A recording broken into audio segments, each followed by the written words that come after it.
外地朗読劇場宮沢賢治作滑床山の熊。滑床山の熊のことなら面白い。滑床山は大きな山だ。淵沢川は滑床山から出てくる。滑床山は一年のうち大抵の日は冷たい霧か雲かを吸ったり吐いたりしている。周りもみんな青黒いナマコや海坊主のような山だ。山の中頃に大きな洞穴ががらんと開いている。そこから淵沢川がいきなり300尺ぐらいの滝になってヒノキや板屋の茂みの中をゴーと落ちてくる。中山街道はこの頃は誰も歩かないから吹や板取りがいっぱいに生えたり、牛が逃げて登らないように柵を道に立てたりしているけれども、そこをガサガサ3里ばかり行くと向こうの方で風が山の頂を通っているような音がする。気をつけてそっちを見ると、なんだかわけのわからない白い細長いものが山を動いて落ちて煙を立てているのがわかる。それが滑床山の大空滝だ。そして昔はその辺には熊がごちゃごちゃいたそうだ。本当は滑床山も熊の井も私は自分で見たのではない。人から聞いたり考えたりしたことばかりだ。間違っているかもしれないけれども、私はそう思うのだ。とにかく滑床山の熊の井は名高いものになっている。腹の痛いのにも効けば傷も治る。鉛の湯の入り口に滑床山の熊の井ありという昔からの看板もかかっている。だからもう熊は滑床山で赤い舌をベロベロ吐いて谷を渡ったり、熊の子供らが相撲を取っておしまいポカポカ殴り合ったりしていることは確かだ。熊取りの名人の淵沢小十郎がそれを片っ端から取ったのだ。淵沢小十郎は菅目の赤黒いゴリゴリした親父で、胴は小さな臼ぐらいはあったし、手のひらは北島の毘沙門さんの病気を治すための手形ぐらい大きく厚かった。小十郎は夏なら灘の川でこさえたケを着て半履きを履き、製板の使うような山刀とポルトガル伝来というような大きな重い鉄砲を持って、たくましい黄色な犬を連れて滑床山から白毛沢から三俣から境の山から真宮名森から白沢からまるで縦横に歩いた。木がいっぱい生えているから谷を登っているとまるで青黒いトンネルの中を行くようで、時にはパッと緑と金色に明るくなることもあれば、そこら中が花が咲いたように日光が落ちていることもある。そこを小十郎がまるで自分の座敷の中を歩いているという風で、ゆっくりのっしのっしとやっていく。犬は先に立って崖を横ばいに走ったり、ざぶんと水に駆け込んだり、縁のノロノロした気味の悪いところをもう一生懸命に泳いで、やっと向こうの岩に登ると、体をブルブルっとして毛を立てて水をふるい落とし、それから鼻をしかめて主人の来るのを待っている。小十郎は膝から上にまるで屏風のような白い波を立てながら、コンパスのように足を抜き差しして口を少し曲げながらやってくる。そこであんまりいっぺんに行ってしまって悪いけれども、滑床山あたりの熊は小十郎を好きなのだ。その証拠には、熊どもは小十郎がぼちゃぼちゃ谷を漕いだり、谷の岸の細い平らないっぱいにあざみなど生えているところを通るときは、黙って高いところから見送っているのだ。木の上から両手で枝に取り付いたり、崖の上で膝を抱えて座ったりして、面白そうに小十郎を見送っているのだ。まったく熊どもは小十郎の犬さえ好きなようだった。けれども、いくら熊どもだって、すっかり小十郎とぶつかって、犬がまるで火のついた鞠のようになって飛びつき、小十郎が目をまるで変に光らして、鉄砲をこっちへ構えることは、あんまり好きではなかった。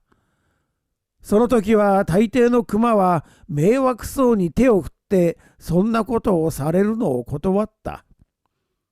けれども、熊もいろいろだから、気の激しいやつなら、ゴーゴー吠えて立ち上がって、犬などはまるで踏みつぶしそうにしながら、小十郎の方へ両手を出してかかっていく。小十郎はぴったり落ち着いて、木を盾にして立ちながら、熊の月の輪をめがけてズドンとやるのだった。すると森までガガーッと叫んで、熊はドタッと倒れ、赤黒い血をドクドク吐き、鼻をクンクン鳴らして死んでしまうのだった。小十郎は鉄砲を木へ立てかけて、注意深くそばへ寄ってきてこう言うのだった。熊、俺は手前を憎くて殺したんでねえんだぞ。俺も商売ならてめえも撃たなきゃならねえ。他の罪のねえ仕事をしていいんだが、畑はなし、木はお上のものに決まったし、里へ出ても誰も相手にしねえ。しかたなしに漁師なんぞ知るんだ。てめえも熊に生まれたが因果なら、俺もこんな商売が因果だ。いやいい。この次は熊なんぞに生まれなよ。その時は犬もすっかりしょげ返って目を細くして座っていた。何せこの犬ばかりは小十郎が40の夏、うち中みんな赤痢にかかって、とうとう小十郎の息子とその妻も死んだ中にピンピンして生きていたのだ。それから小十郎は懐から研ぎ澄まされた小刀を出して、熊の顎のところから胸から腹へかけて皮をスーッと裂いていくのだった。それから後の景色は僕は大嫌いだ。けれども、とにかくおしまい小十郎が真っ赤な熊の胃を背中の木の質に入れて、血で毛がボトボト房になった毛皮を谷で洗ってくるくる丸め、背中に背負って自分もぐんなりした風で谷を下っていくことだけは確かなのだ。小十郎はもう熊の言葉だってわかるような気がした。ある年の春早く、山の木がまだ一本も青くならない頃、小十郎は犬を連れて白沢をずっと登った。夕方になって小十郎は抜海沢へ越える峰になったところへ、去年の夏こさえた笹小屋へ泊まろうと思ってそこへ登っていった。そしたらどういう加減か、小十郎の柄にもなく登り口を間違えてしまった。何べんも谷へ降りてまた登り直して、犬もヘトヘトに疲れ、小十郎も口を横に曲げて息をしながら、半分崩れかかった去年の小屋を見つけた。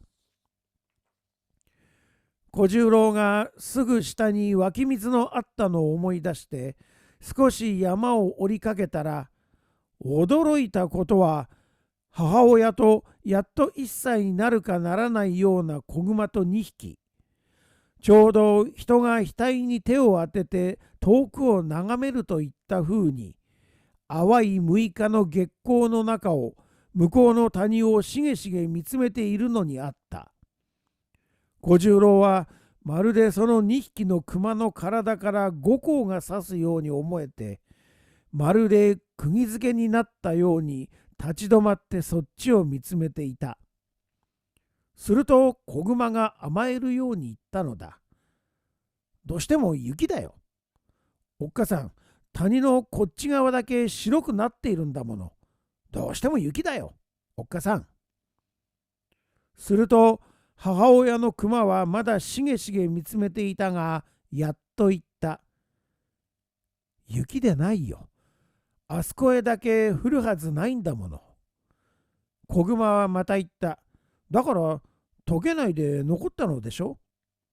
いいえ、おっかさんはあざみの目を見に昨日あそこを通ったばかりです。小十郎もじっとそっちを見た。月の光が青白く山の斜面を滑っていた。そこがちょうど銀の鎧のように光っているのだった。しばらく経って子熊が言った。雪でなけりゃ霜だね。きっとそうだ。本当に今夜は霜が降るぞ。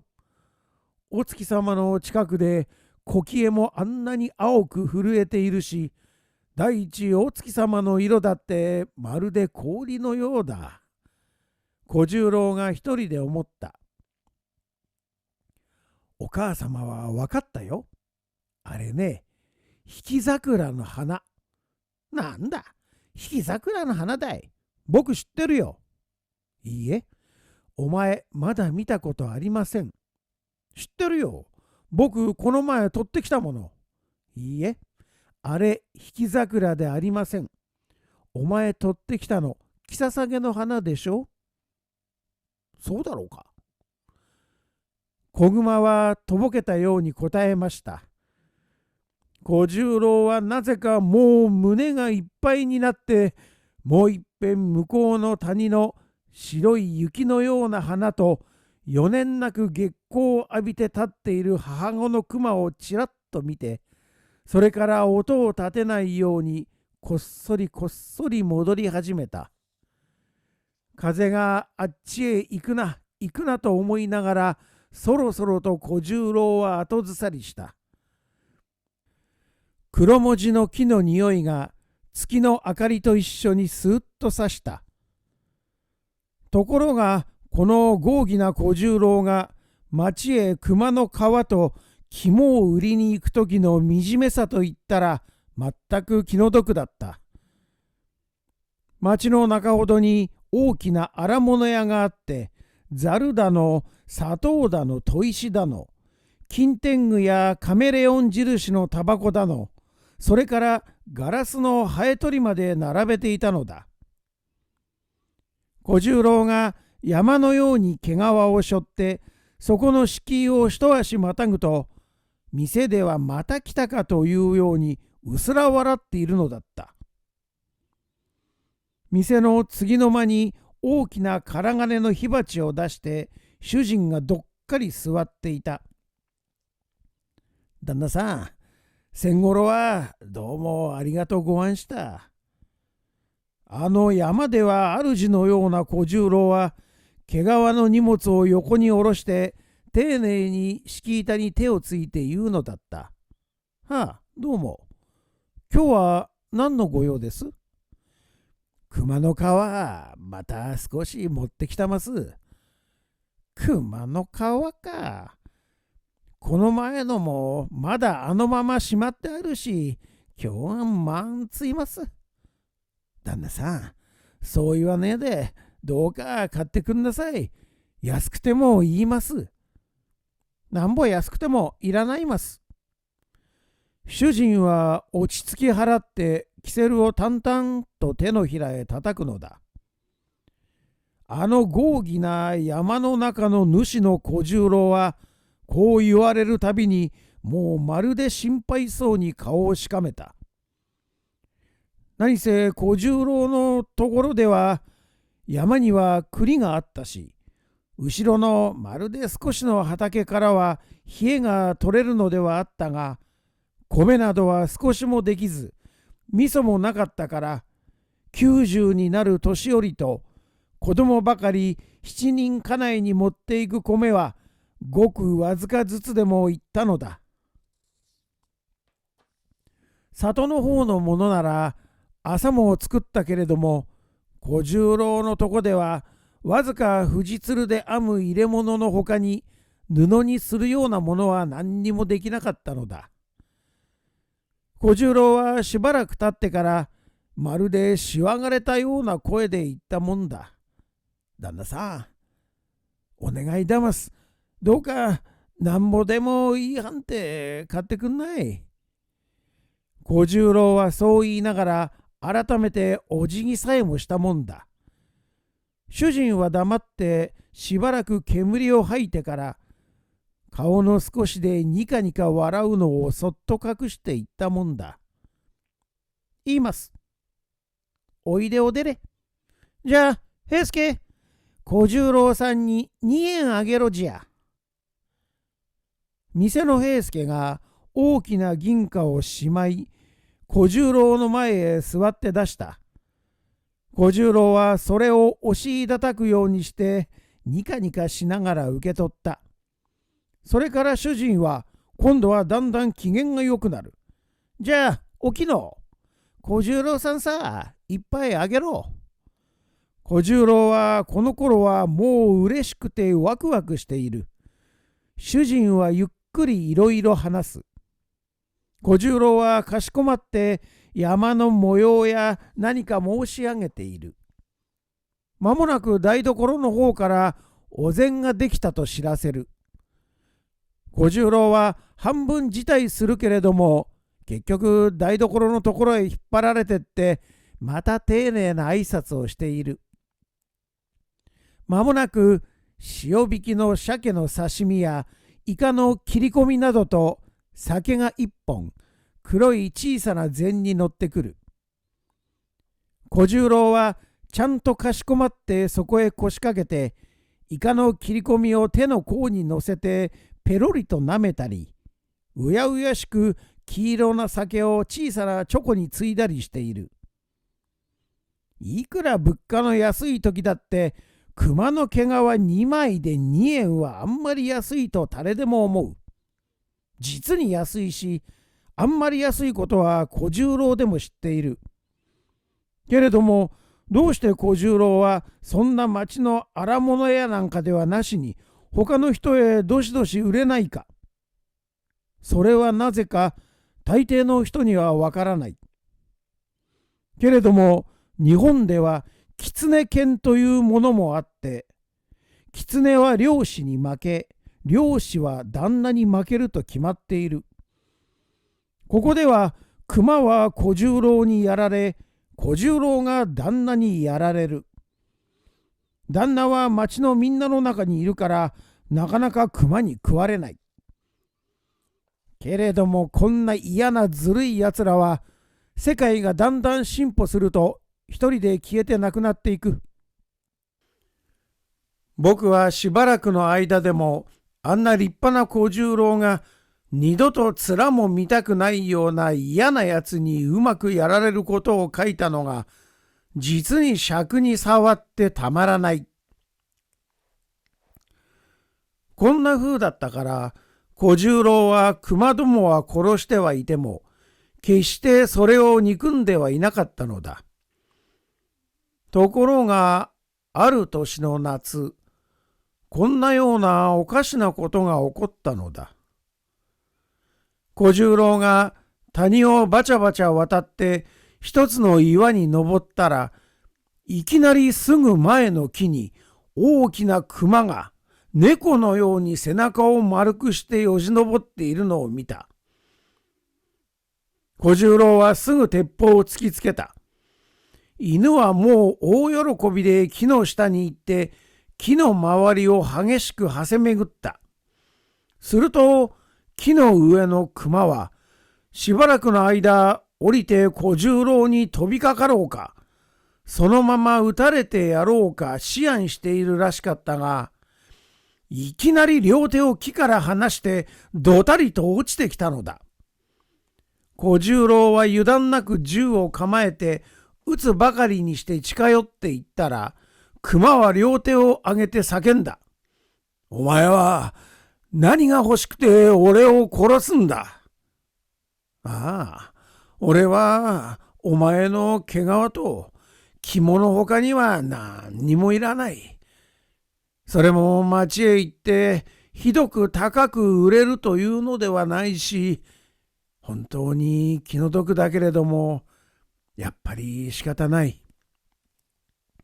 けれども、お前に今頃そんなことを言われると、もう俺などは何か栗かシダの実でも食っていて、それで死ぬるなら俺も死んでもいいような気がするよ。もう2年ばかり待ってくれ。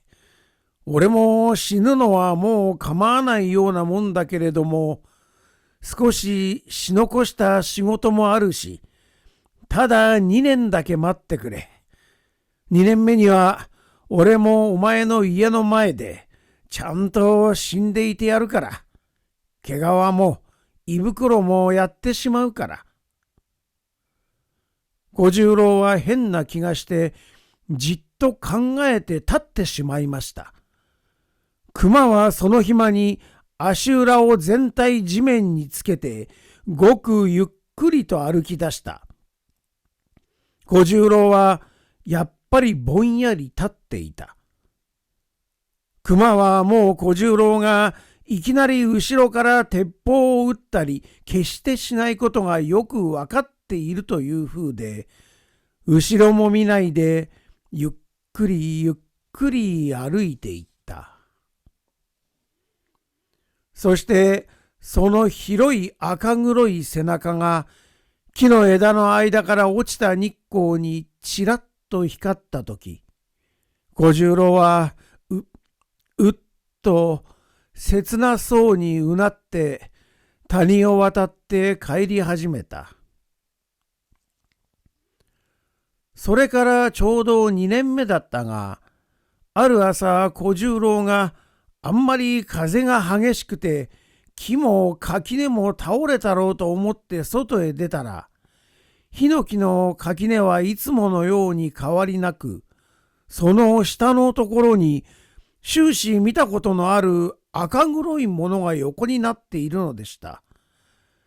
ちょうど2年目だし、あの熊がやってくるかと少し心配するようにしていた時でしたから、小十郎はドキッとしてしまいました。そばに寄って見てみましたら、ちゃんとこの前の熊が口からいっぱいに血を吐いて倒れていた。小十郎は思わず拝むようにした。1月のある日のことだった。小十郎は朝家を出るとき、今まで言ったことのないことを言った。ばあさま、俺もう年取ったでばな。今朝まず生まれで初めで水へ入るのやんたような気するじゃ。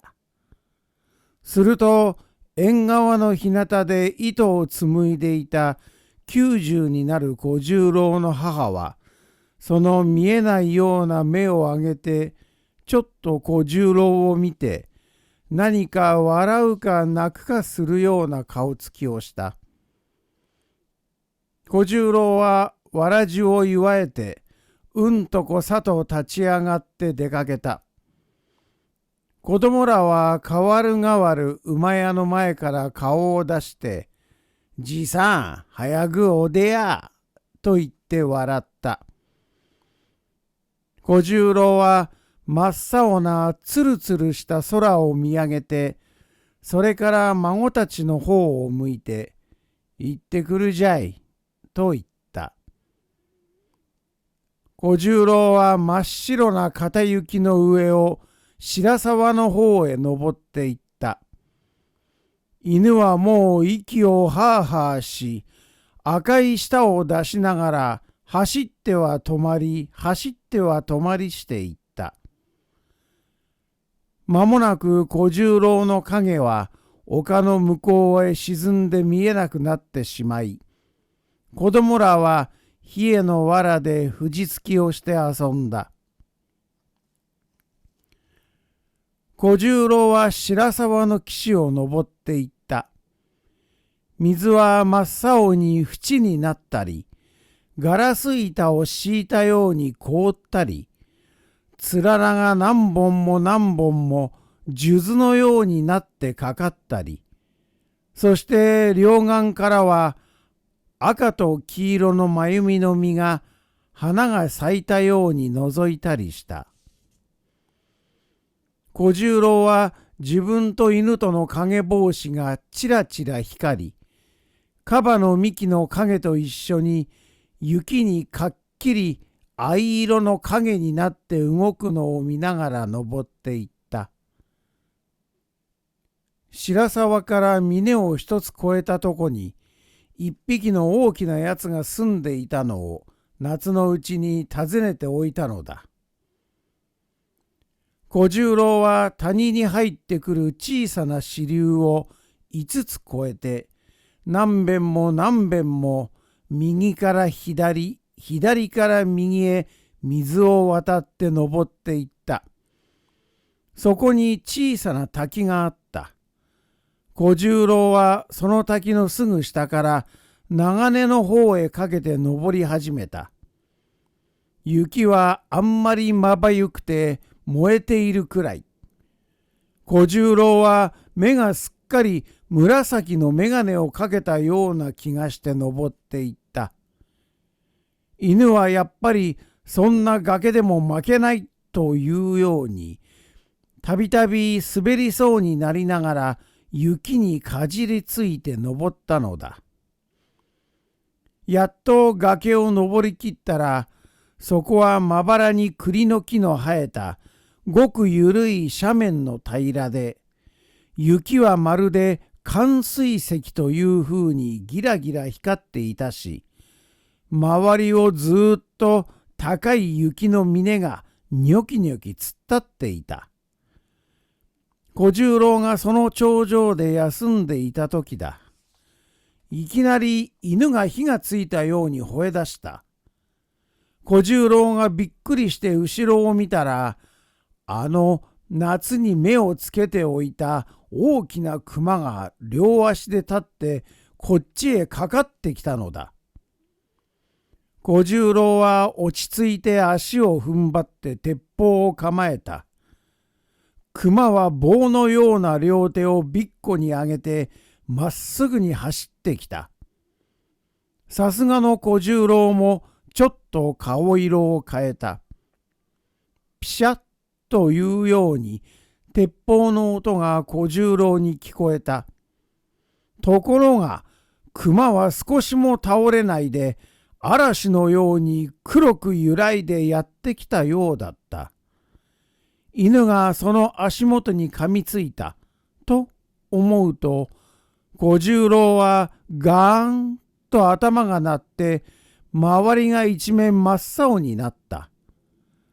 それから遠くでこういう言葉を聞いた。おお、小十郎、お前を殺すつもりはなかった。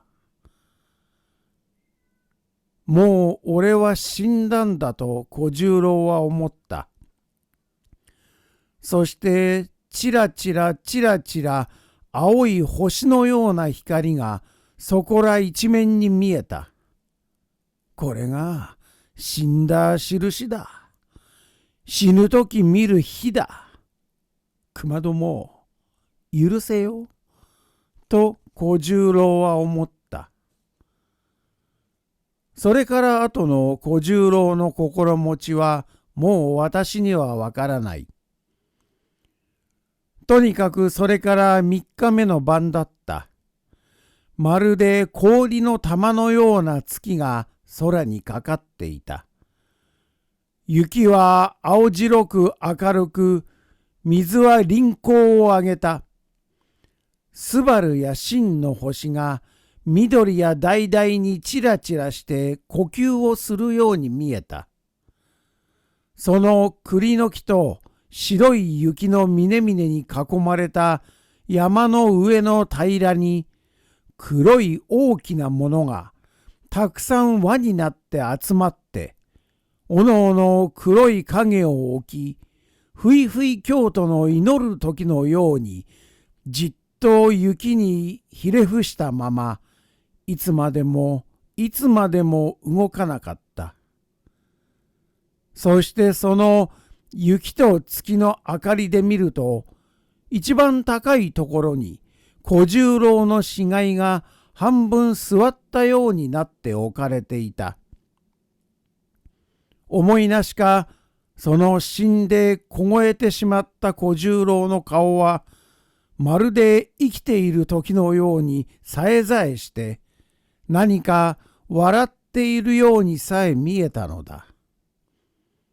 本当にそれらの大きな黒いものは、三の星が天の真ん中に来ても、もっと西へ傾いても、じっと化石したように動かなかった。